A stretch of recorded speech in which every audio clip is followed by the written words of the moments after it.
2025 ఆషాఢమాసం. ఈ ఆషాఢమాసమందు కర్కాటక, సింహ, వృశ్చిక, ధనుస్సు ఈ రాశుల వారికి పూర్తిగా వ్యతిరేకమైనటువంటి ఫలితాలు వచ్చేటువంటి అవకాశం ఉంది. అంటే ప్రతి విషయంలో కూడా వీళ్ళు జాగ్రత్తగానే ఉండాలి. నూతన ప్రయత్నాలు ఏవి కూడా చేయవద్దు.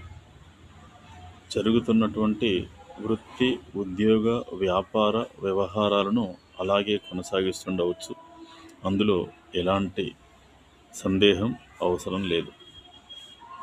కాకపోతే ఏ వృత్తి, ఏ ఉద్యోగ, ఏ వ్యాపారమైనా కూడా చాలా జాగ్రత్తగా 1-2 సార్లు ఆలోచించి మాత్రమే చేస్తుండాలి. ఎక్కడా తొందరపడవద్దు. కుటుంబంలో కూడా ఏదైనా తప్పనిసరి పరిస్థితుల్లో కాదు, కూడదు అనుకున్నప్పుడు కుటుంబ సభ్యులతో ఏ విధమైనటువంటి వాదోపవాదాలకు దిగకుండా ఎవరికి వారు మౌనంగా ఉండి ఉన్న దాంట్లోనే నడిపించుకుంటుండాలి. ఇలా చాలా సందర్భాలలో రాశి ఫలితాలు వ్యతిరేకంలో ఉన్నప్పటికీ కూడా వారి యొక్క నడవడి, వారి ఆలోచనలు, వారు తీసుకున్న నిర్ణయాలు కొంతమందికి ముందడుక్కు సహకరిస్తుంటాయి. ఎవరితో పోల్చుకోకూడదు. వారు అలా ఉన్నారు, వీరు ఇలా ఉన్నారు, ఎవరెవరో ఎలాగో ఉంటున్నారు, మనమెందుకు అలా ప్రయత్నించకూడదని చెప్పి మానసికంగా కుమిలిపోకూడదు.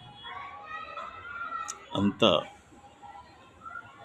మన ఆలోచన, తీసుకునేటువంటి నిర్ణయం, మన నడవడి ఖచ్చితంగా మనల్ని రక్షిస్తుందని భావిస్తూ ప్రతి ఒక్కళ్ళు కూడా జాగ్రత్తగా నడుచుకోవాలి. కాకపోతే ఈ రాశి వారు అవకాశం ఉన్నంత వరకు దేవాలయ సందర్శనము, ప్రదక్షిణ, అభిషేకము, యథాశక్తి ప్రసాద పంపిణీ.